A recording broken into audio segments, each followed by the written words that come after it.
Welcome to another Founder Wisdom Pod. We have a round two with Shaun Clark today. Shaun is the co-founder at GoHighLevel, an app that I use. It's a white label CRM for agencies, has a bunch of functions, automations. They've been deploying features like crazy this year. I think we spoke a year ago. Me and Shaun. Shaun's a ultra high performer. I would describe him as my brain just named him Machine Sean Kelly because like a Thompson machine gun, never stopping and really in all kinds of high performance things. Last time we discussed about his productivity hacks, his day as a busy co-founder of a top company.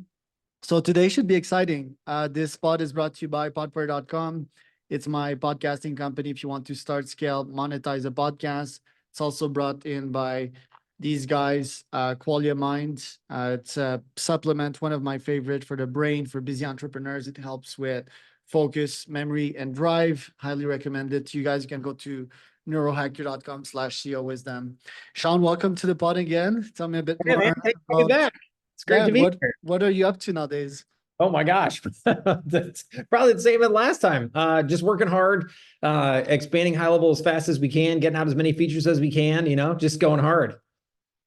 What does a day in your life look like nowadays in terms of routine and Gosh, productivity hacks? I was gonna say I'm pretty boring. I probably still do the same thing. I get up, I watch Bloomberg, I drink coffee for 30 minutes, I get on product calls to start going over all the new features that are coming up, making sure the roadmap's looking good, talking to the amazing product team that we have. These days, just kind of giving feedback. There's so many product managers now. They're definitely overwhelm me. And then I hit the release notes. I make sure I just start talking to customers, whether it's on Messenger or on Facebook, whatever, and then throw in a couple boring corporate meetings in the middle, and that's my day. So, what's your feeling on this market nowadays? Are agencies still doing well? What do you project for this year? Oh yeah, I would say, I sort of saw this as a prediction inside high level, but also outside of high level.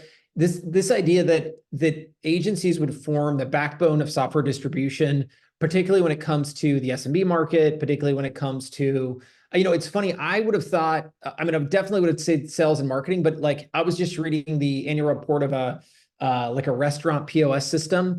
Even they're starting to use a big local distribution force. And I think a lot of those are agencies and consultancies. So this idea that software is being really distributed through these channels is even more powerful now. And I still say it's growing very rapidly. I think it stands to take over as the main distribution channel for SMB in the future. And I think agencies are going to be the largest component of that. So, what numbers are you looking at this year for high level? What are your top KPIs? It's revenue growth, it's customer growth, but as always, it's more importantly, it is revenue generated by our customers over and above all else. And so I think, gosh, I'm trying to remember what we're targeting for this year. I think we're targeting 300 million this year for customers. Our goal is to get to our goal is to get a lot more than that. Oh, actually, sorry, that was last year. I think we're actually hitting I think we're going for 1 billion this year. So I think we're going to try to get our customers to 1 billion in revenue. Actually, I realize now we're already over 1 billion in payments, but not all of that is customer payments. But I think we're going to hit that goal. We may exceed it. My long-term goal is 9 billion though. And I think we're going to be well on our way. It may take us 3 to 5 years to get there, but if we can, I've always said, if we can generate our customers 9 billion in revenue, we can be a $10 billion company. We'll take 1 billion and our customers can take 9 and everyone will be happy. There you go. And when's the IPO? Do you have that in mind soon? Yeah, so we are talking about IPO readiness, and I think for us, it all just depends on growth. It could be a year, it could be 2 years, it could be 3 years. Now, if we do IPO or not, we'll see, but we're definitely targeting IPO readiness in the next 3 years. Is scaling a company such as yours all about getting in the boring stuff and not chasing the shiny object that's right around? Well, it's definitely changed over time. I'll say that. and it's a funny balance. So it used to be all new features, who cares about reliability? But now it's definitely shifted dramatically the other direction. Although it is a very important line. If you fail to come out with the new innovative stuff, you're not doing a good job for your customer. But at the same time, if all you do is come out with new shiny stuff, you're also not doing a good job for your customer. So you have to find the right balance. And for us in this moment of our existence, it is about, I would say, 60%.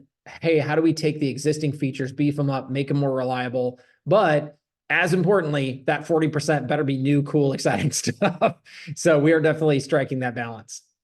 To what extent do you study your competitors, and what advantage would you have over ClickFunnels or HubSpot? So we're always looking at competitors, right? Because we want to make sure the way we think about our business is we always want to have the same feature set or more, and we always want to be the best deal in town. So I mean, but what will always define us and make us different than our customers is that we align with our customers' bottom lines in a way that none of our competition does. Because you can white label us, because you can resell us, we aren't a cost. We're a revenue generator. And we aren't putting our logo out front. We're not putting our brand out front. Everybody else that you're going to see, you're going to buy their tools. You're going to introduce them to your customers. And if your customer cancels on you, they're going to keep those tools. And those tools could care less about whether you succeed or fail. Because we're white label, people never know we exist. They only know you exist. And so if they cancel you, they cancel us. And so as a result, we have a very big vested interest in your success. Other tools don't have that same vested interest. What's your philosophy on GTM, VS, or with PLG? Do you feel you're mostly a PLG company? Do you fuel your growth with nice little GTM efforts here and there? Yeah, I mean, absolutely. I mean, as we get bigger in things, we go to a lot of events. We want to make sure people know that we're out here. I think it's a lot about just creating connectivity. I would say that the vast majority of the people we talk to, they already know we exist, but they just don't know us, right? And I think it's hard when, if you have your brand, your audience, you've heard good things from your friends, this and that, but at some point it's still a big risk to you. So I think it's really important that we get out and we meet people just so they can see we're real people. We're not horrible, mean people, whatever, and that we're real and that we're committed to what we're doing, so that we don't really end up, I guess, putting their brand in jeopardy by standing behind us. Again, we stand behind our customers, but they also stand behind us. And so we really respect those reputations, and we want to make sure people understand we take them seriously. Who are you learning from nowadays? Do you have a mastermind group, and what's inspiring to you in other high-performing entrepreneurs? Yeah, sure. No, no. So I learn from the same people I've always learned which is my customers, right? So every single day, what I love about my customer is they're in market, they're serving so I've always wanted to help small businesses. That's my thing. And my customers do just that. And so every day they're hearing the real world challenges of those people. And so I just learn from my customers. I don't have a coach or some guru or something, because I think my customers are my guru, right? They're the people who every day are really hearing what is challenging to small businesses, and they're bringing that feedback to me, and they're helping me create and take action to serve those SMBs. So for me, that is the absolute best way for me to level up. Right. So I have a market research machine. It's mostly cold email. I get feedback from people from cold emails. I also get feedback from clients from my podcasts. I write down keywords. I start campaigns. It's like a self-feeding system that's constantly researching for what my Yeah, clients are looking for, their pain points. How does your market research system look like? sure. It's called Facebook and our ideas list. So, I mean, our customers, we have 70,000 people in the Facebook group now every day that I read those. I talk to many of them. We also have a public ideas list, which I love, because what it allows ideas to do is anybody can post an idea who's a customer, anybody can vote on it who's a customer, and it's amazing. The democratic process is messy, but it works, and the best ideas always surface to the top. And what we've long seen is you will get people who get really excited, they get really loud about an idea, but then when it really comes down to it, they just can't get the votes for it. And it tells me that while it may sound exciting and you may get a lot of people in the comments saying, yeah, I want that too, if you can't get the votes for it, it doesn't really matter. It's not that important. Or if it is important, it's not as important as other things. And so having a system to mine through that, super important. So we use our ideas list. and we use our customers and we use our Facebook group. Right. What is your role in the company? Is it mostly product, and how do you interact with your peers? How do you make sure everyone's doing what they're supposed to do? I mean, this is what I mean. We have over 1,000 employees now. So what you have is amazingly great team members who are really good at the things that they do. So my thing I would say is my biggest role is to always be talking to customers and and to always have culture in mind. So the number one thing at this size and scale is you want everybody at the company to understand the types of decisions that they make. So everyone always thinks about like, so yeah, there are KPIs and there are SOPs and this and that, but in reality, there's just a lot of really great people making individual decisions.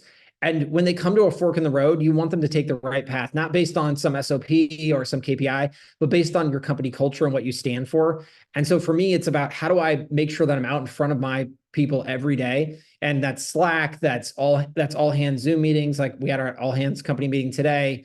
That's out in the Facebook group where my employees see me interacting with customers. That's all of those points and in between, because I don't just want them to see me interacting with customers to see it, but I want them to see how I treat customers, what decisions I make, how I make them. So that way, when it comes to their own decisions, that they know how we want to operate. So for me, that's the other big role is how do I push culture out through the organization by exposure and by action, but not by some email or some training or some crap like that. What would the future agency look like? Would you foresee AI agents going out and selling your stuff and employees actually executing on the stuff that you sell? Yeah, I mean, AI is everywhere in what we're doing and certainly what everybody else is doing. But I think of AI as being it's sort of like my job is to cut down trees and I'm using an axe today, but then tomorrow AI is going to be my chainsaw. It's going to allow you to just amp up the level of production. I still think that the human creativity, the human connectedness, these things are still going to make the sale. I think it makes agencies' ability to deliver the end product easier, faster, and in some cases, way more competently. I would be on this list myself, but like there's lots of agency services I think AI starts to allow us to deliver that maybe that before you would have had to hire a massive force of people. And there's nothing wrong with that. It's just that most people can't go from single owner operator to a 10-person team overnight. It takes time. AI, I think, gives you the capacity to jump ahead, but I don't think it fundamentally changes the agency model in the sense that they're going to go away or anything like that. If anything, I think it's going to allow more people to become agencies, more people to scale up their agencies. But I think it's going to be software driven. I think it's going to be AI backed. I think these are going to be important components. Should the agency model transit into SaaS, or can an agency make tons of money just being the first and the best at using softwares? Oh no, I think SaaS is a core key component of the agency space, because if you're not selling technology enabled solutions, there just isn't a world anymore where you're just doing services. Every outcome out that a business is looking for has a technology tool as a part of it. And I think the agency is foolish if they are not the person recommending and in large part supplying those tools, because I think what we're seeing is customers care about outcomes. They don't care about like the brand name on the tool. They just want the job done. And if the agency can give them a turnkey one-stop shop for that solution, the agency is going to get more business. The customers are going to pay them more for it, and they're going to be happier with the result than if the agency says, well, I can do XYZ service, but you got to go over here to buy this and over there to buy that, and then I can bring it all together. That's a terrible long-term solution. Right. And what about an agency coming up with their own SaaS? Oh, we have a lot of agencies doing that. In fact, I think that's really a cool piece of the future. So if you think of HighLevel as a very generic, I mean, we've not only tried to make ourselves white labelable, but also as a platform. So you can build on top of us. So we have a lot of people who are going in and creating very niche specific SaaS solutions, and actually being able to build their own SaaS companies on the back of HighLevel, because they know a lot about something. Like they may know a lot about automotive, and I know a guy, he's doing like dealership management. So he's got like inventory and he can run credit apps and stuff and all this stuff. And so he's actually growing an entire SaaS product off the base of HighLevel. What next features do you have on the roadmap, and why are they exciting to you?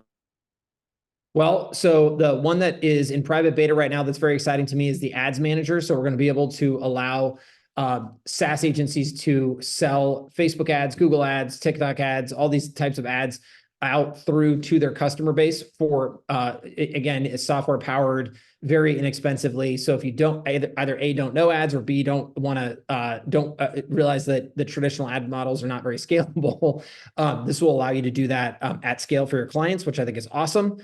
So that's one big thing. And then the other big thing is inbound voice AI, which will come out this quarter. So if you, one of the things we talked about for a very long time is missed call text back. So call comes in, business owner misses the call, and now we're texting the person back and using AI to actually talk to the person, create appointments. We're going to be able to do that in voice because now the latencies have come way down. And here's a secret: if people do not know this, there are a ton of people who call businesses every day trying to give them money, and the silly businesses not pick up the phone, and as a result they miss the opportunity to get money. And 99% of the time, the person, I experienced this 3 times this week already, I'm calling someone to just get a quote on something, and all I need to do is get them to come out to my property, look at it, and give me a quote, and then I'm going to choose them and give them my money, but they don't pick up the silly phone, and then invariably they'll call me back, and I'm busy, I'm on this podcast, I'm not picking up the phone, and they lose out on my business. Well, guess what? We're going to use voice AI to rock that, and we're going to have that come out this quarter. I think it's huge. I think it's going to be a lead-off product because I'm going to tell everybody, listen, call every business in town, tell them you can now answer their phone 24/7, 365 with AI, automatically schedule appointments for them, answer all the questions just like chat can. It's going to be phenomenal. Yeah, I fully agree with that. What about outbound? What would be the ethical limitations to that, and what could be potential wowness behind that? Yeah, good question. I mean, I think outbound AI is fine. I think the big issue is like we're moving away from an outbound world. I mean, I get call after call. Like I just got a call 20 minutes ago, and like it's like you get like the dead silence, and then you get like the hello, and then it's like, how are you doing today? And it's just like click, see ya, block caller. And you just know these idiots are calling you like just randomly with no, and even if you engage with these people, like they don't know really who you are. They're blasting out. I hate it as a garbage experience. And so as a result, this is what reserves me from going outbound AI in a big way, because it's not so much that it's the technology. It's just who the heck wants a darn phone call for out of nowhere to sell them something. We're just moving away from an outbound world. And I think also if we look at what happened with SMS, ATP 10 DLC basically put a huge end to the spam text that we're all getting.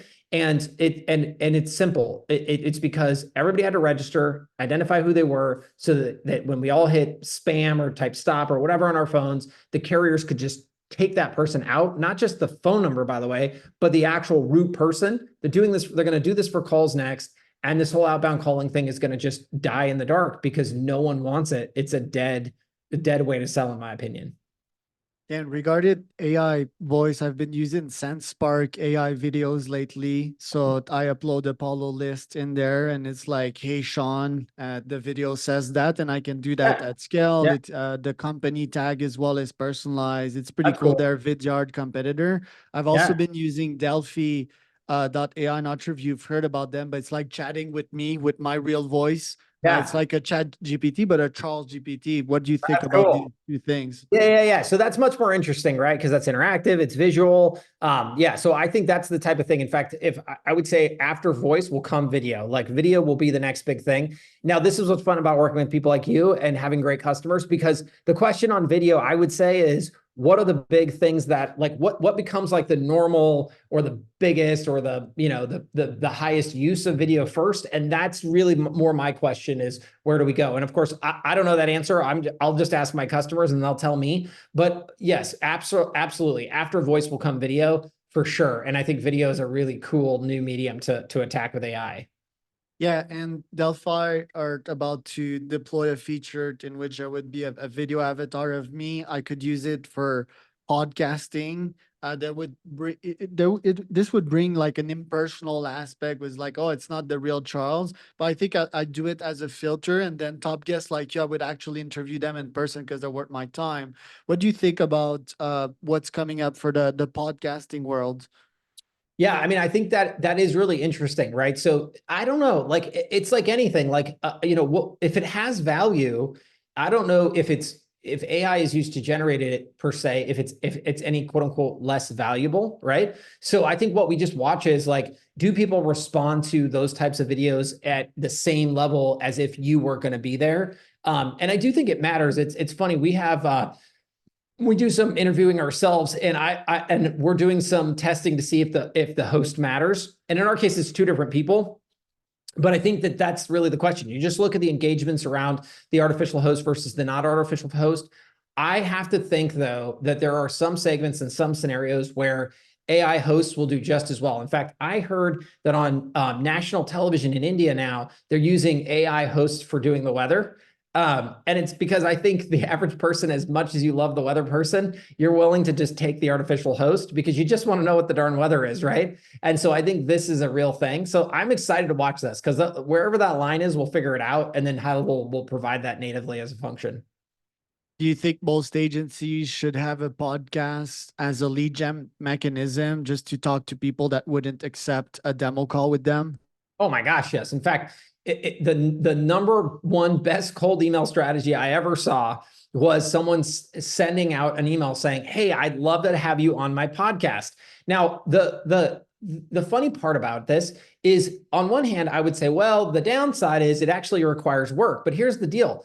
That is actually the point. No one ever wants to do any work. They always just call and be like, "Hi, would you like to give me your money and your time, even though you have no clue who I am?" I'm like, "No," click. That's the whole point. But when someone says, "Hey, would you like to be on my podcast?" Everyone says yes to that. And I think what you're doing there is A, you're creating content, which you should be doing anyways. And two, you're giving an opportunity for that person to see your value. And then becoming a customer after that, there's just a natural next step to that. So yeah, it does require work, but gosh, I kind of think that's the whole point. It should require some work to acquire a customer. So I think that it's a fantastic strategy to go after using a podcast for lead gen. I use Opus to create these short, so it's an AI automatically sizing what bits of the videos are good. And what Yeah. most people don't know is that sponsors can monetize your podcast instantly. Plus, YouTube is paying me for views. So pretty Totally. much of a full brainer. A question I had for you, since you're a CRM guy. Nowadays, the sales cycle has been stretched in the agency world. We've seen close rates go down a little bit as well this year.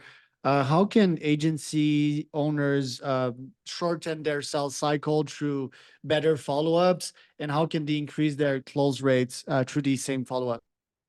Yeah, so I think a lot of times if you really look at the root problem there, the question is like, is it a lot of times it's a price point issue? Because again, agency owners lead off with these big, expensive service packages. This is why we like SaaSpreneurs. This is why we like the SaaS model. So you should automate the heck out of your follow-up. That's not hard to do. Even the manual stuff, you should have it ping you and be like, time to make that phone call, time to send that email, like whatever it is you want to do manually, time to do that. But also make sure your lead off product is software enabled and it's very inexpensive. What you're looking for as an agency owner, I don't care if you want to sell somebody a $10,000 a month product, fundamentally you need a foot in the door. So if you do not have a low ticket, SaaS enabled software, run product for your agency, you're missing the boat. No one is going to, I think this is the problem. This idea that I need to jump in to a $5,000 minimum engagement with you, just not going to happen. It's just too big of a thing to do. I don't know, like, or trust you. So unless you have some way to artificially build that trust, again, unless you're doing the podcast route, and which is arguably slower, if you want to go for bigger stuff, you need to do that sort of quality level. But if you can't do that, not willing to do that, that's not your strategy. You need a lower ticket offer. I'd even say with the podcast offer, you need a lower ticket offer.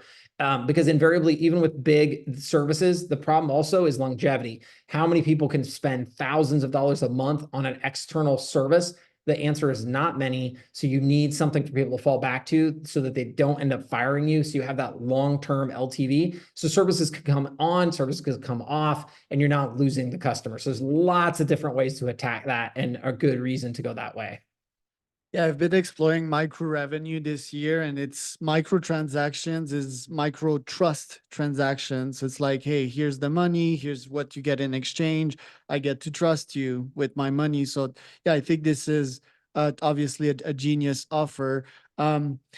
Question related to that. So what should be these best micro revenue offers? It just like use this $100 CRM a Yeah, month? no, I wouldn't, don't start with something amorphous like that. So get to the heart of the matter. Like, what do most people want? They want leads. Okay, cool. How can I do that? Start with one feature. Like, put a chat widget on, an AI-backed chat widget on anybody's website, and I guarantee you're going to start grabbing leads. It's people coming to the website, seeing all the stuff and being like, yeah, this looks like a good vendor, but heck if I know what to do. Oh, there's this little chat window down here. Great, I'm going to chat with them. Well, the second you do that, you're going to fundamentally start capturing leads for those people, and that is real value. And you only have to turn one of those leads into a customer for most businesses to become a really, really loyal long-term customer for you. Because again, let's say it's $97 a month. How many customers you have to get for the average plumber to get them to feel good about paying you $97? It's one. And you're not going to get one, you're going to get 10, right? So that is how you create that trust. And it's funny, it's back to the microtransaction trust thing. It's ironic because we all run around like, oh, well, but first we're gonna have a button, and then I'm gonna click the button, creates micro trust, and then I'm gonna show half a form, and then they're gonna fill out half a form, and then that's gonna be micro trust, and it's gonna build up and build up. But then as soon as we get to the sale, we just lose it. It's like we fall off a cliff. It's like, thanks for filling out the form now. Pay me $5,000. It's like, no, you idiot. Like, you gotta keep the trust going in that small way. It'd be better, like, you have to be careful, because like a form, it's like, if you do one field, you're probably not going to get a lot of people to fill it out. But if you do 5 fields, you're not going to get a lot of people. So it's like a 3 field, perfect mix. Same thing with the revenue. Don't start with $1, because that's just weird, but don't go to $5,000 either. Like, you got to find the price point that allows people to just build trust with you without going right for the jugular, because no one's going to do that. Yeah, 100%. I've noticed that as well. I've increased my prices this year. I think I started like 1K, went up to 2.5, and I lost a bunch of customers in the process. I run agency masterminds as well, and the members have noticed the same thing. Another problem I'm seeing in agencies is that they're pretty much a jack of all trades. Jack of all trades is fun, I feel, but on the back end of things. So you start with one service, and then you offer a variety of services once you have their trust. What do you think about that? Well, it all depends on who you sell to. So, when people always talk to me and they say, well, how should I start? I always say start local. And the reason why is because you can build trust. And ultimately, fundamentally, think about it like this. At some point, every client is going to get upset with you for some reason or another, even if it's not your fault, but you're still going to have to cure that. And if you look at most people, they love this idea of pick a niche and go global and take on the world from day one. But the problem is that is a very, very difficult equation because of the trust factor, versus if you start local and someone gets mad, you're like, hey, hold on, man, I'll be right down. I'm going to jump in my car. I'll be there in 5 minutes. That creates trust. That creates a bond. And I will tell you, from way back in the day, when all agencies did were services, the local guys never had churn. And it's not because they were great at what they did. It was because they could keep that trust day in and day out, versus the guys who are national. Good luck with that. You're not going to create the same level of trust over a Zoom call. I don't care how, expertise you are in the dental industry. It just doesn't translate the way people think it does. Right. On the authority side of things, how can an agency look good and be trustful? For example, a podcast can be a good way to do that, or constantly posting their thoughts on LinkedIn. Videos are also good for that. Like, what would you recommend for Content. authority? But I think content is good, but I like the interactivity, right? Like, I think posting is a very one way. It's also just, you have to realize, like, it's very easy, right? Putting a podcast together is a harder method, but I think at the same time it also creates more authority. And like, even if I was local, I would try to interview tons of local business. Like, that would be the most kick butt strategy. Like, hey, I'm going to go down to Bob's auto shop today, and Jim's legal office tomorrow, and Sally's flower shop the next day, and all of a sudden you create this local channel and all this local content about local business owners. That is very, very, very cool. And I think at the end of the day, that creates a ton of value. So I would say, go for things like that are hard to replicate and hard to do, because that's where value lives. Let's wrap up here. Let's say that you get that $10 billion valuation with HighLevel that probably make you a billionaire. How would you feel about yourself post that? Probably no different than I do now. There's a secret. You don't need to have $1 billion to be happy. So it's not necessary. And I think that's probably way too much money for most people. I would simply try to just give most of it away upon my death. And then, but I don't think I would change my habits one iota. I live fine now, and I'd live fine then. And, I just try to live as simple as possible, and, no private jets required. I'm good to go. For folks that are younger and that are seeking wealth, on your side, it took you a couple of decades to figure out how to get wealthy. What would be your secret algorithm to that? Well, it's probably going to take them time as well. But I would say that, consistently running your own business is really what matters the most. You're certainly not going to develop wealth by working for somebody else, because at some point, in order to pay you, they have to make more than you make for them. And so as long as that equation is in place, you're just never going to be, in line for a great deal of money. And so fundamentally, make sure you're running your own business. It keeps you flexible. It allows you to adapt and change. If you think there's bigger opportunities in different directions, you can make those choices. And so as a result, stay running your own business. Shaun, thank you so much. Where can people find out more about you? GoHighLevel.com, or check out go to YouTube. And when you go to our website and you say, like, I don't get it, it's one page website, go to YouTube and search Go High Level and check out our YouTube channel.